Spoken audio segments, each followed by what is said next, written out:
मित्रों नमस्कार। पावन ज्योतिष प्रभात यूट्यूब चैनल पर आप सबका स्वागत है। आज के वीडियो का शीर्षक आपके अपेक्षाओं और आशाओं और डिमांड के अनुसार। आप सभी लोग रत्नों को धारण करते हैं, रत्न धारण करना चाहते हैं और रत्नों के महत्व को समझते भी हैं। आज का शीर्षक है केपी ज्योतिष के अनुसार रत्न चयन कैसे करें, जम स्टोन सिलेक्शन एज पर केपी एस्ट्रोलॉजी। जी हाँ मित्रों, अलग अलग ज्योतिष की विधा है और अपने अपने अनुसार लोग रत्नों को धारण करने की बात करते हैं। हम आज केपी ज्योतिष के अनुसार रत्न का चयन कैसे करें इसके बारे में बात करें। यद्यपि रत्नों पर हमने कई वीडियो दिया है, लेकिन मैं जो भी वीडियो देता हूं उसमें कुछ नवीन सूत्र छिपे होते हैं, कुछ नवीनता लिए हुए रहता है। तो आपसे अनुरोध है कि अगर मेरे चैनल को अब तक सब्सक्राइब नहीं किए हैं तो पहले सब्सक्राइब करिए, बगल में जो हाइप का बटन है उसको हाइप कर दीजिए, पुश कर दीजिए। वीडियो पसंद आवे तो लाइक करिए, अधिकतम मित्रों को शेयर करिए और अंत में एक प्यारा कमेंट जरूर दीजिए, मैं उसका जवाब भी देता हूँ। वीडियो जो भी 10, 15, 20, 5 मिनट की हो पूरा देखिए, स्किप करके मत लगाइए। आइए हम मेन टॉपिक पे चलते हैं। देखिए, हम केपी ही क्यों पकड़ते हैं। प्राय मेरी वीडियो केपी के अनुसार ही रहती है, क्योंकि मैं केपी ही नहीं, जितनी भी ज्योतिष की प्रचलित विधाएं हैं, मान्यताएं हैं, सबको जानता हूँ, जानता ही नहीं हूँ। मेरा 43 साल का अनुभव है, 43 ईयर्स का विधिवत अध्ययन है, अभ्यास है। तो उसमें कोई संदेह नहीं कि मैं सब कुछ जानता हूं, लेकिन केपी पर मेरा विश्वास है। अगर मेरा विश्वास है, 43 वर्ष के ज्योतिष के विद्यार्थी को विश्वास है, तो आपको भी होना चाहिए। आइए हम रत्नों के बारे में। रत्न का महत्व, विशेषता, उपयोगिता, रहस्य किसी से छिपा नहीं है।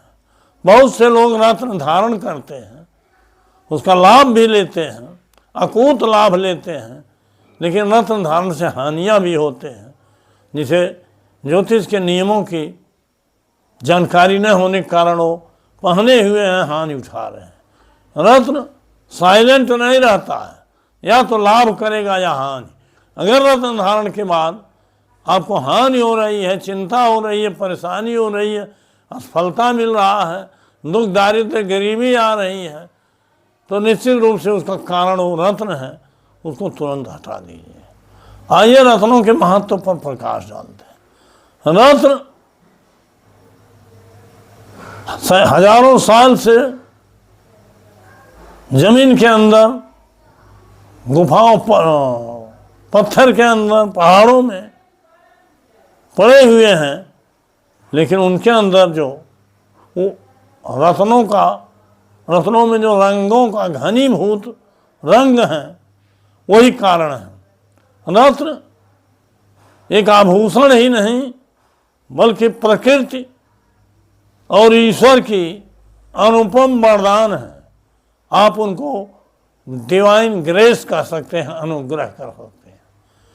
रत्न निश्चित रूप से प्रभावी होते हैं, लाभ करते हैं, इसमें कोई दो राय नहीं।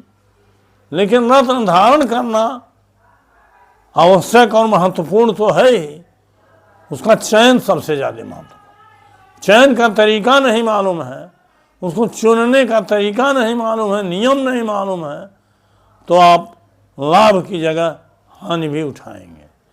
अन्य ज्योतिष में केंद्र और त्रिकोण के आधार पर रत्नों की राय दी जाती है।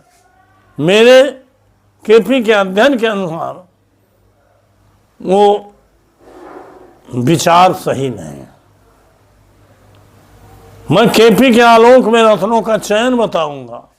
जैसे केपी में हम बार बार कहते हैं, हर घटना के लिए, हर कार्य सिद्धि के लिए भाव समूह होते हैं।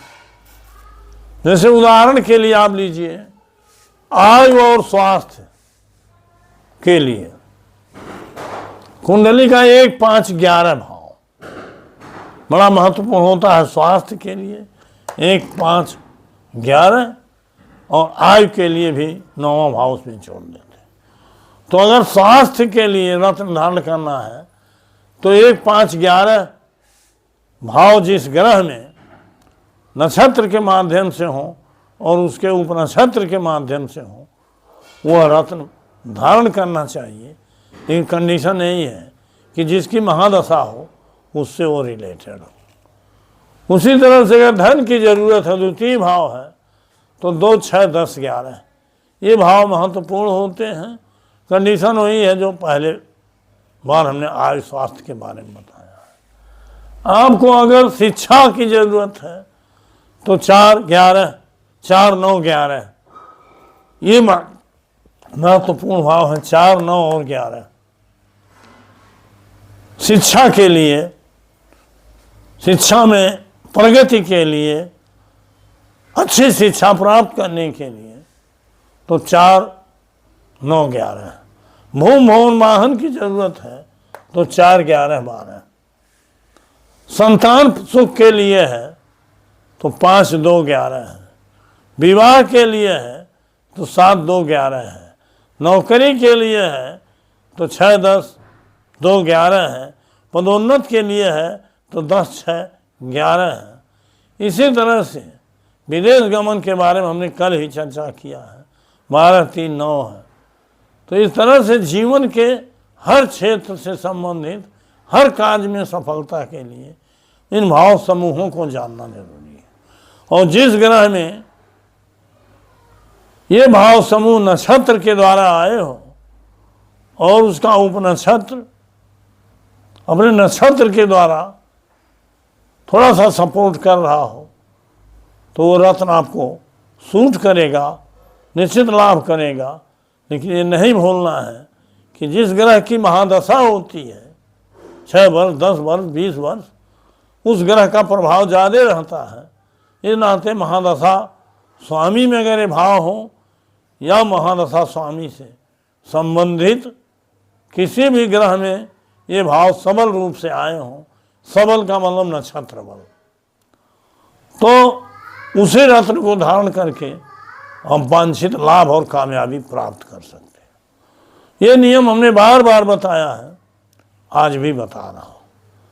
लेकिन अगर कॉमन रूप में रत्न पहनना है, हेल्थ और वेल्थ मेनली यही होता है। हेल्थ और वेल्थ के लिए तो हेल्थ माने स्वास्थ्य के लिए 1, 5 और 11 और धन के लिए 6, 11, 10 और 2 तो 11 तो उसमें भी आ गया। अगर 1, 5, 11 के साथ 6, 10, 2, 11 भाव भी आए हैं तो निश्चित रूप से हेल्थ और वेल्थ दोनों के लिए वो लाभदायक है। अब जिस ग्रह में 1, 11 ही आया है, 5 ही आया है या 5, 11 आया है, उसके साथ 6, 11 भी आ गया, 10वां भी आ गया है, तो ऐसा समन्वय बैठाइए कि हेल्थ और वेल्थ दोनों के भाव आ गए हों उस ग्रह में, लेकिन वो महादशानाथ से संबंधित हो। जैसे मान लीजिए महादशानाथ किसी ग्रह को मान लीजिए सूर्य है। अब सूर्य में नक्षत्र के माध्यम से सूर्य में कोई भाव आ गया, 4 आ गया, 6 आ गया, कुछ भी आ गया, लेकिन नक्षत्र के माध्यम से 11 भाव आ गया, 5वां आ गया, दूसरा आ गया, 10वां आ गया। इस तरह से आ सकते हैं। इसका मतलब 5-11 से हेल्थ भी है और 2-10-11 से वेल्थ भी है। तो सूर्य जो है हेल्थ वेल्थ दोनों में सक्षम दिखाई दे रहा है। अब इसका उपनक्षत्र स्वामी जो ग्रह होगा उसमें भी इन्हीं भावों में से 11, 2, 10 में से कोई भाव आया हो, 1-2 भाव आया, तो इसका मतलब वो प्रॉमिस कर रहा है सूर्य का रत्न काम करेगा हेल्थ और वेल्थ दोनों के। मान लीजिए सूर्य में वो भाव नहीं है तो सूर्य की राशि में, सूर्य के नक्षत्र में, सूर्य के उप नक्षत्र में, सूर्य के उप नक्षत्र में, सूर्य की ज्योति में, सूर्य की दृष्टि में भी जो ग्रह हो, क्योंकि सूर्य महादशा स्वामी और उसमें सभी भाव आए हों, तो उसी रत्न का चयन करिए। निश्चित रूप से उसको धारण करने के बाद आपका धन और स्वास्थ्य दोनों बढ़ेगा।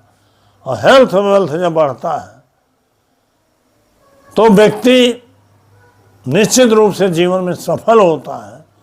स्वस्थ हो, sound mind in A sound body, तो स्वस्थ शरीर में ही स्वस्थ मस्तिष्क निवास। और जब मस्तिष्क स्वस्थ रहेगा, शरीर स्वस्थ रहेगा, तो हमारी कार्य क्षमता बढ़ेगी और और धन में रहेगा तो निश्चित रूप में हर क्षेत्र में हम कामयाबी हासिल करेंगे। पारिवारिक सामाजिक जो भी समस्याएं हैं, अधिकतम समस्याएं धन से सुधर जाती हैं। तो इस नाते हेल्थ और वेल्थ के लिए 1-5-11 मतलब 1-5-11 और 6-10-11-2 इन भावों का समन्वित भाव समूह जिस ग्रह में नक्षत्र और उपनक्षत्र के द्वारा प्राप्त हुए हैं, उपनक्षत्र के नक्षत्रेश को भी देखिए, ग्रह का नक्षत्र और उपनक्षत्र का नक्षत्र, इसका मतलब ये पूरी सबल रूप से उसको सपोर्ट कर रहे हैं। उसी रत्न को धारण करिए, निश्चित रूप से आपको कामयाबी मिलेगी। रत्न धारण के लिए रत्न नेचुरल हो, लैब टेस्टेड हो, सर्टिफाइड हो, अच्छे क्वालिटी का हो और गारंटेड हो कि रीसेल करेंगे तो पूरा पैसा लेंगे। जैसे सोने चांदी का दाम वापस मिलता है, वैसे रत्न का भी दाम अगर सही है तो वापस मिलेगा। अगर दुकानदार कहता है वापस नहीं होगा, जैसे अनोंदा कली दे रहा है। तो एक चीज़ें होना चाहिए, हर ग्रह का रत्न आप जानते हो, उसके धारण की भी विधि है, उसके धातु की भी विधि है। कई वीडियो में हमने बताया है, मेरी सभी वीडियो देखिए रत्नों से संबंधित, तो निश्चित रूप में हर जानकारी रत्न धारण के बारे में भी आपको मिल जाएगी। और रत्न चयन केपी के अनुसार इसी तरीके से करिए, ग्रह के नक्षत्र में आपके वांछित भाव समूह आए हों और ग्रह के उप नक्षत्र के नक्षत्र में भी उस भाव समूह में से 1-2 भाव आए हों, तो आपको हेल्थ वेल्थ की समस्या भी दूर होगी। अगर संतान नहीं हो रहा है तो देखिए 5-2-11 आया हो। इस तरह से हर कार्य के लिए जो भाव समूह हैं, उन्हीं भाव समूह से संबंधित सबल ग्रह का रत्न धारण करिए तो निश्चित रूप से कामयाबी मिलती है। रत्न शुद्ध होना चाहिए। तो मित्रों, वीडियो लंबा न हो, इस नाते आज का वीडियो यहीं समाप्त करता हूँ। पुनः 3 दिन बाद मिलूँगा नए वीडियो के साथ। बहुत बहुत धन्यवाद। हार्दिक शुभकामनाएं।